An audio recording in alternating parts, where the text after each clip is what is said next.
Hello friends, मैं सोनिया अपने magic trick channel में आपका स्वागत करती हूँ। फ्रेंड्स, आज हम हरियाणा जीके का एक न्यू सेशन करेंगे जिसमें टॉपिक होगा हरियाणा की नदियाँ।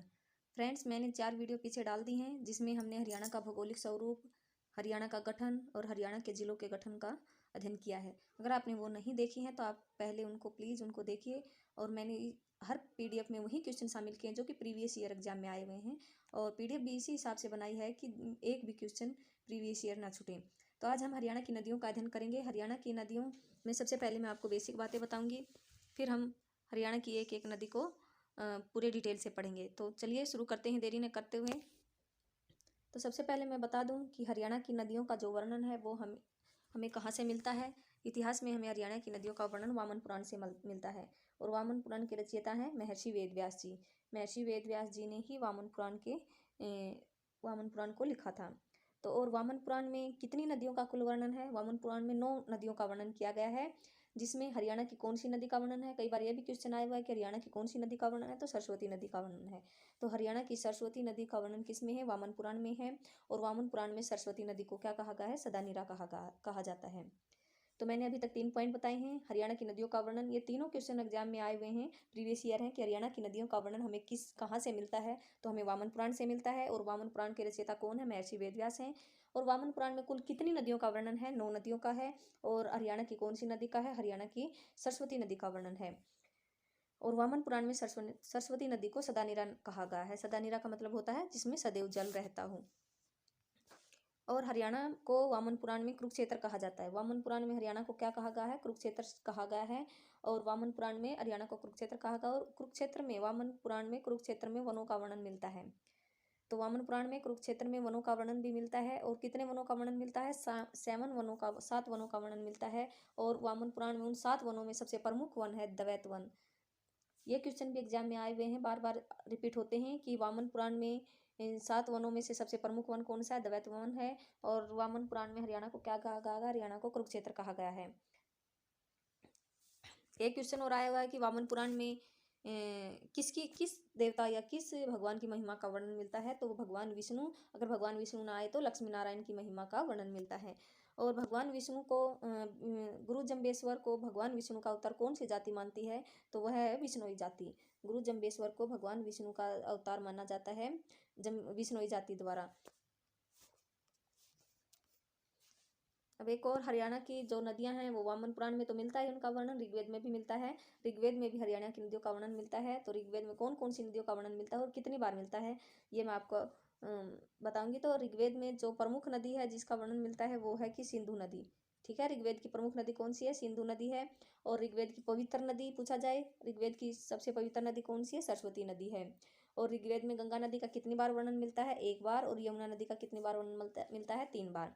तो ऋग्वेद की सबसे प्रमुख नदी है सिंधु नदी। पवित्र नदी ऋग्वेद की है सरस्वती नदी। और ऋग्वेद में गंगा नदी का वर्णन सिर्फ 1 बार मिलता है। और ऋग्वेद में यमुना नदी का वर्णन 3 बार मिलता है।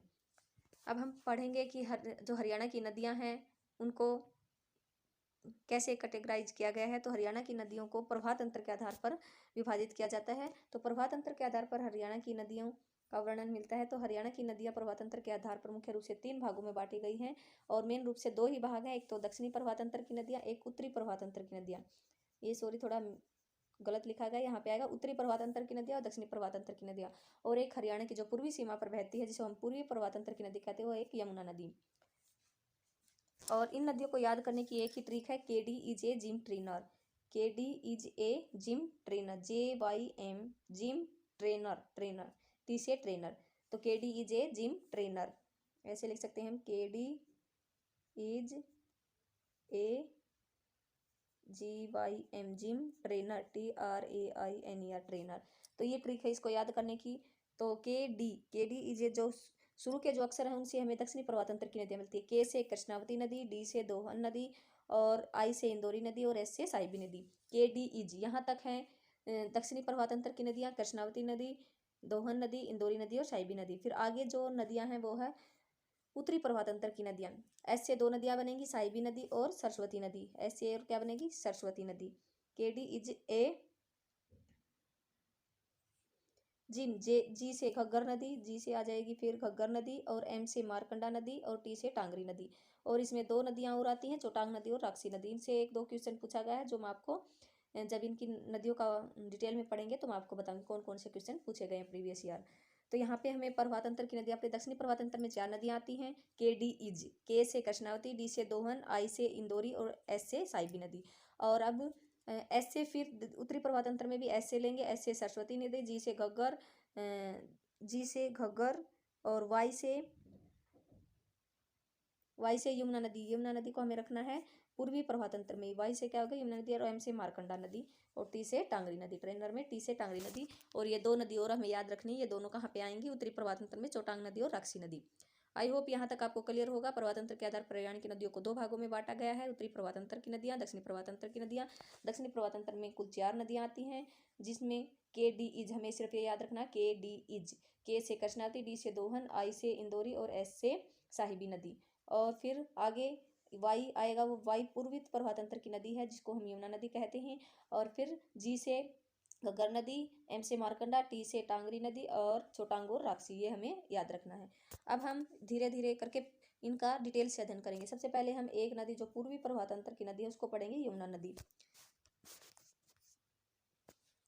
तो एक बार हम मैप देख लेते हैं। मैप में हम, ये यमुनानगर है, पर अब जो यमुना नदी है वो हमारे कहाँ से निकलती है, मैप में ये यमुनानगर है, यहाँ उत्तराखंड से निकलती है वो। यहाँ उत्तराखंड से निकलती है यमुनानगर से होते हुए यहाँ पे करनाल, और करनाल से होते हुए ये फिर पानीपत, पानीपत से फिर सोनीपत, सोनीपत से फिर नीचे यहाँ तक आ जाती है फरीदाबाद, फरीदाबाद से नीचे पलवल, फिर पलवल से ये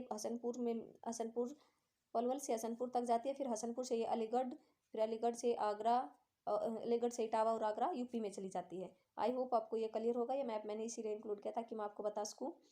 तो सबसे पहले ये कहाँ से निकलती है, उत्तराखंड से निकलती है। उत्तराखंड में एक बंदरकुंज की पहाड़ियाँ हैं, वहाँ पे यमुनोत्री ग्लेशियर है, यमुनोत्री ग्लेशियर से निकलती है।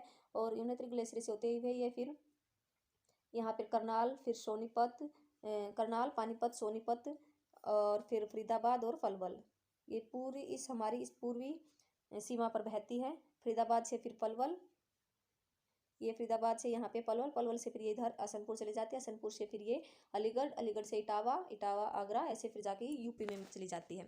आई होप आपको ये क्लियर होगा कौन कहाँ पे बहती है यमुना नदी, कौन कौन से स्टेट में सिंचाई करती है। सोनीपत, पानीपत, फरीदाबाद, और यमुनानगर, पलवल, इन सब स्टेटों में ये सिंचाई करती है। तो अब हम इसका डिटेल से अध्ययन करेंगे। तो सबसे पहले इसका उद्गम कहाँ से होता है, तो पूर्वी प्रभातांतर की नदी है यमुना, और सबसे पहले इसका उद्गम होता है उत्तराखंड में एक बंदरपुंज की पहाड़ियों में एक यमुनोत्री ग्लेशियर है, वहाँ से इसका उद्गम होता है, वहाँ से ये निकलती है। और हरियाणा में ये कहाँ से प्रवेश करती है, हरियाणा में यह तो हरियाणा में यह कलेसर राष्ट्रीय उद्यान, ताजेवाला बैराज या हथनीकुंड बैराज। एग्जाम में क्वेश्चन आता है कि हरियाणा में यमुना नदी कहाँ से प्रवेश करती है, तो 3 चीज़ें मिलेंगी, या तो मिलेगा ये कलेसर राष्ट्रीय उद्यान, ताजेवाला बैराज, या हथनीकुंड बैराज। इन तीनों में से एक मिलेगा, तो इन तीनों जगहों में से एक मिलेगा, तो यह इन तीनों जगहों में से जो भी एक मिला हमें उस पर टिक करना है। तो हरियाणा में यह या तो ये लगा लो कलेसर राष्ट्रीय उद्यान, ताजेवाला बैराज या हथनीकुंड बैराज से निकलती है, मतलब प्रवेश करती है। और ताजेवाला बैराज का जो निर्माण है वह 1873 में हुआ था, और ये कहाँ पर है, ये यमुनानगर में है, ताजेवाला बैराज भी और हथनीकुंड बैराज भी। और ताजेवाला बैराज की जो स्थान है अब हथनीकुंड बैराज ने ले लिया है। और हथनीकुंड बैराज कब बन के तैयार हुआ, हथनीकुंड बैराज हुआ 1996 से बनना शुरू हुआ, और 1999 में इसका निर्माण पूरा हुआ। और इसके बनने में कितनी 168 करोड़ की लागत आई थी। तो हथनीकुंड बैराज, कई बार एग्जाम में क्वेश्चन आता है कि ताजेवाला बैराज का कब निर्माण हुआ, 1873 में हुआ। और हथनीकुंड बैराज का जो निर्माण है वह 1996 से 1999 में, 1996 में शुरू हुआ था और 1999 में बन के ये तैयार हो गया था। और इसमें कुल लागत 168 करोड़ की आई थी, और ये दोनों कहाँ पे है, यमुनानगर में है। आई होप आपको क्लियर हो गया होगा। तो यमुना नदी कहाँ से निकलती है, उत्तराखंड में बंदरपुंज की पहाड़ियों में एक यमुनोत्री ग्लेशियर है, वहाँ से निकलती है। और हरियाणा में प्रवेश कलेसर राष्ट्रीय उद्यान लगा लो, ताजेवाला बैराज लगा ले, या हथनीकुंड बैराज, वहाँ से प्रवेश करती है। और यह कहाँ पर सिंचाई करती है, मैंने मैप में दिखाया था आपको, ये यमुनानगर, करनाल, पानीपत, सोनीपत, फरीदाबाद, पलवल से हसनपुर से अलीगढ़ के बाद इटावा और आगरा, फिर यूपी में चली जाती है। तो ये सिंचाई कहाँ कहाँ पे करती है, सिंचाई करती है यमुनानगर, करनाल, पानीपत, सोनीपत और फरीदाबाद, इन जिलों में ये सिंचाई करती है। और एक क्वेश्चन आता है कि हरियाणा की पूर्वी सीमा पर कौन सी नदी बहती है, तो यमुना नदी हरियाणा की पूर्वी सीमा पर बहती है। और यह यह क्वेश्चन भी आता है कि जो हरियाणा में यमुना नदी की लंबाई कितनी है, तो हरियाणा और उत्तर प्रदेश में जो यमुना नदी की लंबाई वो 320 किलोमीटर है कुल। ठीक है, हरियाणा में यमुना नदी की कुल कितनी लंबाई है, 320 किलोमीटर है। और हरियाणा और उत्तराखंड में कुल कितनी है, 11 किलोमीटर की सीमा बहती है। यह हरियाणा और उत्तराखंड की 11 किलोमीटर की सीमा पर बहती है, मतलब हरियाणा और उत्तराखंड में कितनी दूरी तय करती है, 11 किलोमीटर। और इसकी कुल लंबाई जब ये यूनोत्री ग्लेशियर से निकलती है और प्रयागराज में जाके मिलती है वहाँ पे, तो यहाँ तक की इसकी कुल लंबाई है 1376 किलोमीटर। तो यमुना नदी की कुल लंबाई कितनी है यूनोत्री ग्लेशियर से प्रयागराज तक, 1376 किलोमीटर। और यह गंगा की सबसे बड़ी सहायक नदी है। ये भी क्वेश्चन पूछा गया, गंगा की सबसे बड़ी सहायक नदी कौन सी है, यमुना नदी गंगा की सबसे बड़ी सहायक नदी। और यमुना नदी को किस किस नाम से पुकारा जाता है, ये क्वेश्चन भी बार बार एग्जाम में आता है। इसको हम यमराज की बहन कहते हैं, शनिदेव महाराज की बहन, सूर्य की पुत्री, माँ छाया माँ की पुत्री, काली गंगा, अदिति आदि नामों से भी जाना जाता है। तो यमुना नदी को किस किस नाम से जानते हैं, यमराज की बहन, शनिदेव महाराज की बहन, सूर्य की पुत्री, छाया माँ की पुत्री और काली गंगा और अदिति आदि नामों से जाना जाता है। आप इसको बार बार रिवाइज करेंगे, एक दो बार और वीडियो को देखेंगे तो आपको अच्छे से क्लियर हो जाएगा। इस पीडीएफ से बहुत से क्वेश्चन बनते हैं। नेक्स्ट चलते हैं, जो हथनीकुंड बैराज का निर्माण हुआ है, उस हथनीकुंड बैराज को मछुआरों का स्वर्ग कहते हैं। और वह कब बना था, 1996 में बनना शुरू हुआ था, 1999 में बन के तैयार हुआ था। और इस पे कुल कितनी लागत आई थी, 168 करोड़ की कुल लागत आई थी। और अब जो ताजे वाला बैराज है, ये 1873 में बना था। और 1879 में इससे दो नहरें निकाली गई थी, एक पूर्वी यमुना नहर, एक पश्चिमी यमुना नहर। जो पूर्वी यमुना नहर है वह तो यूपी में बहती है, और पश्चिमी यमुना नहर है ये हरियाणा में बहती है। हरियाणा में रोहतक, करनाल, पानीपत, यहाँ पे ये सिंचाई करती है। और यह हरियाणा की सबसे पुरानी नहर है। हरियाणा की सबसे पुरानी नहर कौन सी है, पश्चिमी यमुना नहर। ताजे वाला बैराज से यमुना नहर को दो भागों में बांटा गया है, पश्चिमी यमुना नहर और पूर्वी यमुना नहर। पूर्वी यमुना नहर है वह यूपी में चली जाती है, वह इसका हमारे हरियाणा में कोई सिंचाई नहीं करते। जो पश्चिमी यमुना नहर है वही हमारे हरियाणा में सिंचाई करती है। रोहतक, करनाल, पानीपत ये यहाँ पे सिंचाई करती है। यमुना की, अब हम यमुना की सहायक नदियाँ देख लेते हैं। यमुना की हरियाणा में कौन कौन सी सहायक नदियाँ हैं और हरियाणा से बाहर कौन कौन सी सहायक नदियाँ हैं। तो यमुना नदी की हरियाणा में सहायक नदियाँ हैं सोम, पथराला नदी और बूढ़ी नदी। ये तीनों कई बार क्वेश्चन आया है एग्जाम में कि यमुना की हरियाणा में सहायक नदियाँ बताइए, तो सोम नदी, पथराला नदी और बूढ़ी नदी, ये तीनों यमुना की सहायक नदियाँ हरियाणा में है। हरियाणा से बाहर हैं टोंस, गिरी और आसन नदी। टोंस, गिरी और आसन नदी। कई बार यमुना की परियोजनाओं के बारे में भी क्वेश्चन आया हमारे एग्जाम में। अब परियोजना के बारे में बता देती हूँ मैं। हरियाणा की यमुना नदी पर कौन कौन सी परियोजनाएं हैं। एक है किसाऊ बांध परियोजना, जो कि टोंस नदी पर है। ये बहुत से स्टेट की मिलीजुली परियोजनाएं होती हैं, हमें ये याद नहीं करना कि कौन से स्टेट की है, मतलब कौन कौन से स्टेट में इसका फायदा मिलता है। तो हमें सिर्फ ये याद रखना है कि कौन सी नदी पर है और किस नदी की परियोजना है। ये लखवार बांध परियोजना, यह भी यमुना नदी की है, यमुना नदी की। और गिरी बांध परियोजना और रेणुका बांध परियोजना, ये दोनों गिरी नदी पर हैं, जो कि यमुना की सहायक नदी हैं। तो किसाऊ बांध परियोजना मेन जो है, ये किसाऊ बांध परियोजना है। और कई बार पूछे लखवार और रेणुका भी पूछा गया है, तो लखवार बांध परियोजना भी यमुना नदी पर, रेणुका बांध परियोजना भी यमुना नदी पर है। एक बार जो क्वेश्चन आया है हरियाणा में कि यमुनानगर किस नदी के किनारे स्थित है, तो बहुत से बच्चे यमुना नदी कराए, लेकिन वो गलत नहीं है। लेकिन जो एचएससी है वो मानती है कि वह सरस्वती नदी के किनारे है, क्योंकि पहले जो नदी थी वह सरस्वती नदी थी।